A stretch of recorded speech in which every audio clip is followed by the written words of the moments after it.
Lexus, my Baxus, my comic edition Straxus. I mean, hi. Now, regular viewers may have seen me check out most of the Transformers Comic Edition subline a few weeks ago. Basically a fistful of big hitter character toys reworked in a gorgeous faux inked style to mimic their appearance in the 1980s Marvel Transformers comics. And indeed, regular viewers decided they'd like to see a full review on Comic Edition Decepticon Straxus. So let's do that. And by the way, regular viewers, welcome back. Good to see you. Returning lapsed viewers, hi. Thanks for coming by, missed you. New viewers, come on in. Make yourself at home. Leave us a comment about the last time you had spaghetti. We're not fancy here. Now, Straxus was, of course, a legendary formative years print exclusive wrong'un from that odd early period where the Transformers story still ostensibly took place in the Marvel universe. So a lot of the villains and peripheral characters were really on that weird prick from space beat. And indeed, iron-headed astro bastard Straxus here was a Megatron-level megalomaniac who loved nothing more than melting the poor in his personal lava dungeon. I hate him already, let's go! But as a fairly obscure figure in the broader canon, Straxus' toy history pretty much amounts to this one, and another one from about 2010, the awkwardly retitled Generations Dark Mount, from the days before they realised they could just prefix everyone's name with Decepticon, G1, Comic Universe, Disney's, Marvel's, Straxus,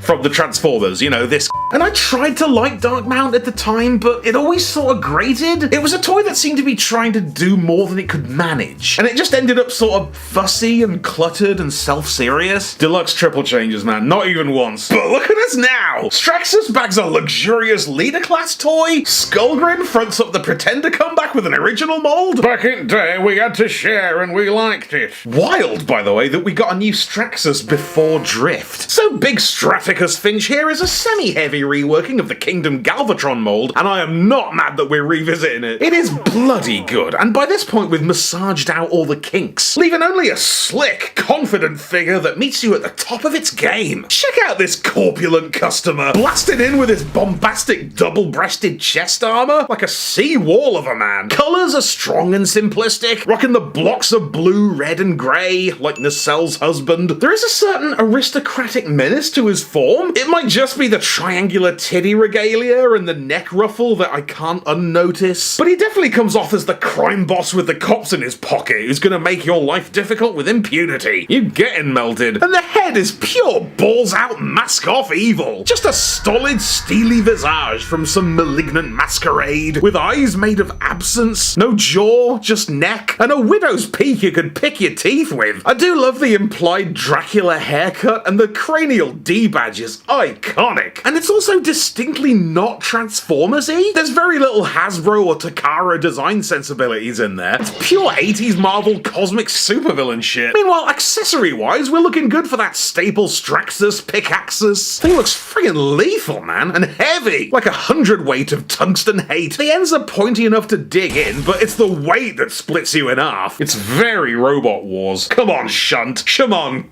Never mind. We've also got like a cannon bit, which almost works. It does make for a nice arm-mounted visual. It's very higher up Decepticon, but it's also blatantly a component. Part of something else, innit? Just a tip. And that's just about everything new, honestly. There's still a ton of Galvatron in there, and that's no bad thing. But Straxus definitely wears it his own way. From the gobbly shoulder balls and unfortunate dangly kibble treads to the excellent cylindrical legs, discreetly complemented by the comic edition shading, whose hard black reflections and subtle Ben-Day dots add a fraction of extra dimension without labouring the point. They're a reminder of the mission of the comic edition, because he was in the comics, wasn't he? Do you remember that? Do you remember the comics? They're a welcome bonus, but most of the time I forget they're there. I think lessons have been learned here from the universally loathed Siege Smudge Fest, that collectors primarily just want their shit to look nice. I mean, I do, and it does, so perfect.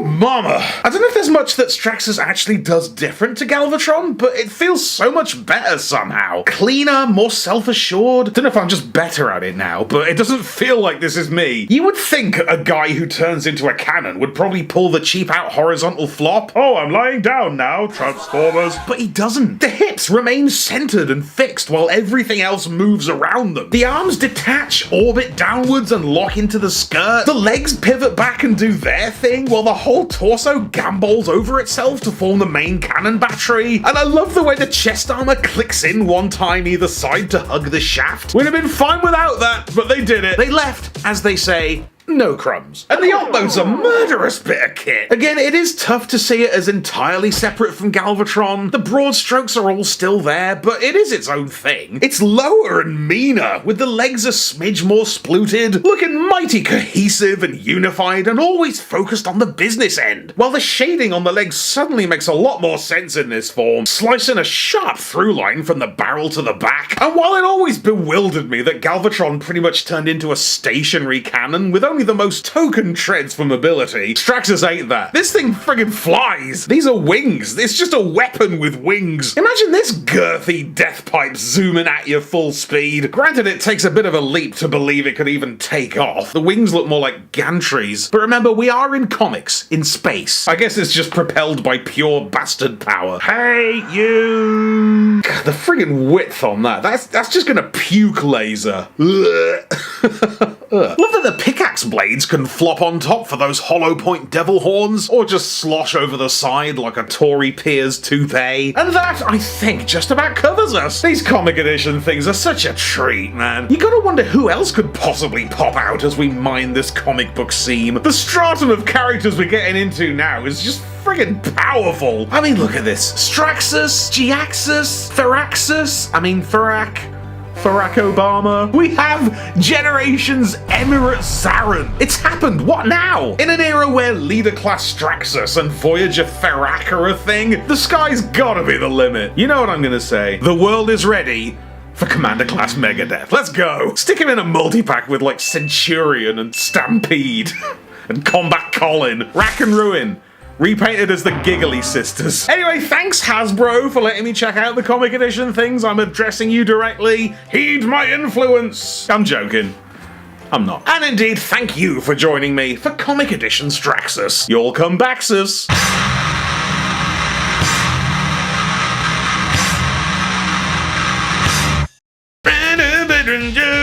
That was very silly. Thanks for watching! Hope you got a kick out of that. I certainly did. Cheers, as always, to everybody who supports me. Got you all in here. And specific shoutouts this time to Brand X. EKS. X. Lots of X's in this. Straxus, Giaxus, Brandexus. Because I'm the best baby that there ever gonna be. Oh god, it's time for Crimbo content. Right, let's rock!